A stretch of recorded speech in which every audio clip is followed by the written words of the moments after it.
Më në fund, autoriteti kombëtar i ushqimit njoftoi marrjen e masave ndaj kompanisë, ushqimet e së cilës helmuan 52 policë të ardhshëm. Mbase nën presion publik, mbase edhe vete kuptoi që pilafi nuk mbante më ujë. AKU mori 2 masa ndëshkimore në të njëjtën kohë, duke lënë pa fjalë edhe kritikët më të fortë të tij. Autoriteti tha se mori masa për ndërprerjen e aktivitetit të subjektit Sorial, edhe në adresën garnizoni Skënderbej, pranë forcave të armatosura. Gjithashtu i vendosi gjop kompanisë Nikolinjakës dhe bashkëshortes së tij Alma Dafani. Por çfarë ndodhi 8 ditë më parë në Akademinë e Sigurisë që AKU detyrua të zgjohej? Në fillim 40 studentë të kësaj akademie shfaqën probleme me shëndetin. Atyre ju shtuan edhe 12 të tjerë. Të gjithë u dërguan në spital me simptoma, përfshirë të vjella, diare, dhimbje të forta, barku dhe temperaturë. Pas analizave rezultoi se ishin helmuar nga ushqimi i konsumuar po ato ditë në mencën e akademisë.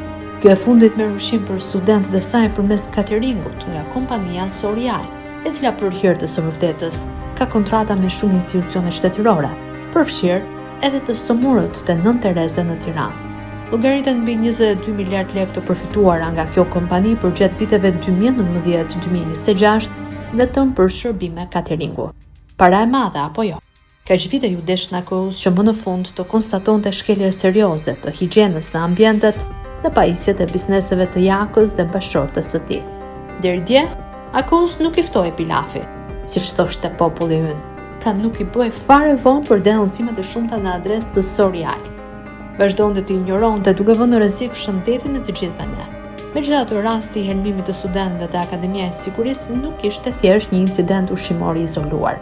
Rasti riktheu në vëmendje një problem shumë më të thellë dhe më kompleks, vëmendjen reale të sigurisë ushqimore në Shqipëri, mënyrën si funksionon zinxhiri i kontrollit, raportin mes shtetit dhe operatorëve privat, si dhe kulturën e munguar institucionale të parandalimit. Rasti është rënditës edhe për një arsye tjetër. Nuk bëhet fjalë për ndonjë restorant periferik apo për një aktivitet informal, që megjasa nuk kanë probleme të tilla, por për furnizimin ushqimor të një institucioni shtetëror që përgatit efektivët e ardhshëm të sigurisë publike. Këtu çështja bëhet më serioze, sepse zbulon me apo pa dashje që edhe institucione me rëndësi strategjike mund të ekspozohen ndaj dështimeve bazike të kontrollit ushqimor. Mbase për shkak të këtij dështimi të paralajmëruar pak muaj më parë, kryeministri Edi Rama njoftoi shkrirjen e këtij autoriteti. Me këtë siguri ushqimore që kemi, me këto standarde, Europën e kemi larg, tha shefi i qeverisë, i cili harroi ta shkrijë AKU-n. Autoriteti si mekanizmi kryesor kontrollues dhe parandalues vazhdoi punën e tij qetë, ashtu siç punuan dhe po punojnë po kaq qetë edhe bizneset që na shesin ushqimin. Ata shesin e bëjnë miliarda, ne nuk dim çfarë blem për tyre. Sëmundjet na shtohen, sidomos ato të rëndat, ndërsa shteti që duhet të jetë i anës tonë mbyll njërin sy dhe nuk dëgjon nga veshë i majt. Ndryshe nga sa e kuptojmë ne përditshmërinë tonë, siguria ushqimore nuk lidhet vetëm me cilësinë e ushqimit. Ajo është një sistem i tërë që përfshin origjinën e produktit, ruajtjen, transportin, përpunimin, higjienën, temperaturën, gjurmëueshmërinë, kontrollin laboratorik dhe përgjegjësinë institucionale. Mjafton që një hallk të dështojë dhe i gjithë sistemi bëhet i rrezikshëm. Cila është hallka? Ligji, institucioni kontrollues, kompania që shet apo të gjithë bashkë? Po korrupsioni ku shndron në këtë mes? Ja një shpjegim ndër shumë të tjerë. Ne nuk vuajmë për ligje, madje kemi shumë. Në letër dhe në ynë ka ndërtuar një kuadër relativisht të plotë, sidomos pas afrimit me standardet europiane. Ligje për kokë të ligjeve. Problemi është zbatimi i tyre. Në shumë raste kontrollet janë episodike, të paralajmëruara ose burokratike. Në këtë udhkryq episodik, korrupsioni është ulur këmbkryq. Paguan dhe vënë në gjumë inspektorët, vënë në gjumë edhe institucionet. Të fundit zgjohen vetëm pasi ndodh në një skandal. Si në rastin e Akademisë së Sigurisë, ku pas helmimit të 52 studentëve plasën aksionet, bllokimet dhe gjobat, vetëm për pak kohë, se fushatat të tilla fiken shpejt. Gjithsesi, një pyetje thelbësore na vjen vërdall, si gjithmonë, kur plasin ngjarje të tilla dhe skandale. Pyetja është nëse problemi u konstatua pas ngjarjes. Fjala bie si ky helmim masiv. Atëherë, ku ishte mekanizmi parandalues? Ku ishte AKU-ja? Njohës të kësaj fushe ka një dëshirë të ngurshme që dobësitë më të mëdha të sistemit tonë të sigurisë ushqimore t'ia faturojnë kulturës së tolerimit. Sipas tyre, shpesh produktet ruhen në kushte jo optimale.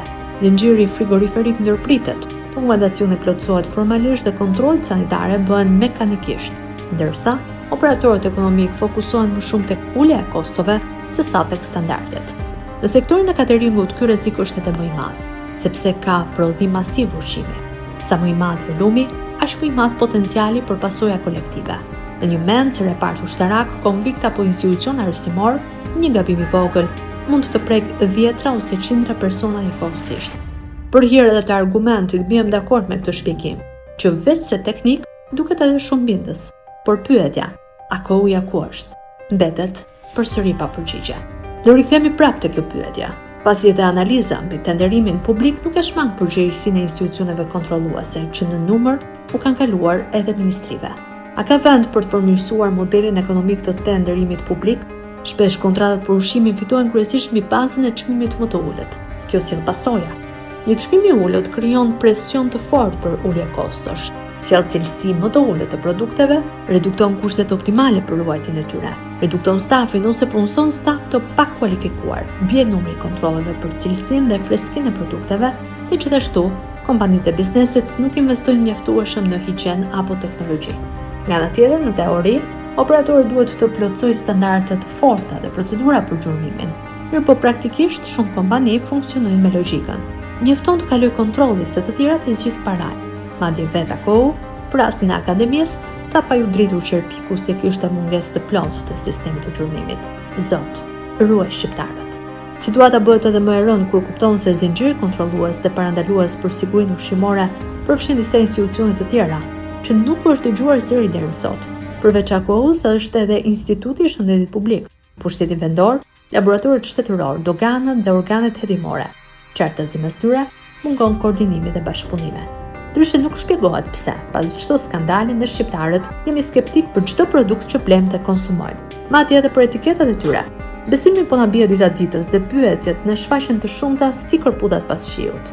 A kontrollohen tamam produktet që importohen? Nga vjen ky mish? Po këto makarona, a kanë pesticide? A janë etiketat të besueshme? Ose janë të skaduar dhe janë retushuar? A kanë bizneset lidhje të forta me zyrtarët dhe politikanët? Apo i korruptojnë? Me miliardat që kanë fituar në kurrize të tjerëve, ata mund të korruptojnë gjithkënd, përveç popullit. Ata e helmojnë për ditë nga pak.